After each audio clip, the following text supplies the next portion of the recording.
War 2కి వచ్చిన views కూడా తక్కువే అంటున్నారు అభిమానులు.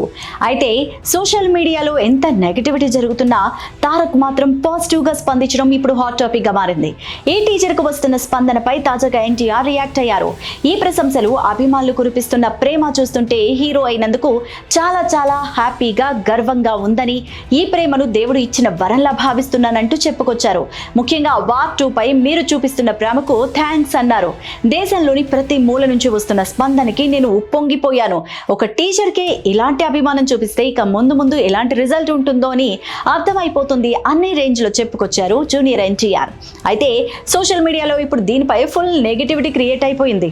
వార్ 2 సినిమా గురించి ప్రతి ఒక్కరూ నెగిటివ్ గా మాట్లాడుతూ ఉంటే ఓ పక్క తారక్ ఎందుకు ఇంత పాజిటివ్ గా స్పందిస్తున్నారు? కనీసం తారక్ స్పందించకపోయినా పెద్దగా ప్రాబ్లం వచ్చుండేది కాదేమో. ఫుల్ నెగటివిటీ క్రియేట్ చేసిన టీచర్ పై ఇంత పాజిటివ్ గా మాట్లాడడం తన సినిమాకి తానే డప్పు కొట్టుకున్న విధంగా ఉంది అంటూ, ఇది ఎన్టీఆర్ తన సినిమాని ప్రమోట్ చేసుకోవడానికి మాట్లాడినట్టు ఉంది అంటూ, నందమూరి ఫ్యామిలీ పరువు తీసేస్తున్నాడు అంటూ జూనియర్ ఎన్టీఆర్ అంటూ దారుణంగా కామెంట్స్ చేయడం మొదలుపెట్టారు.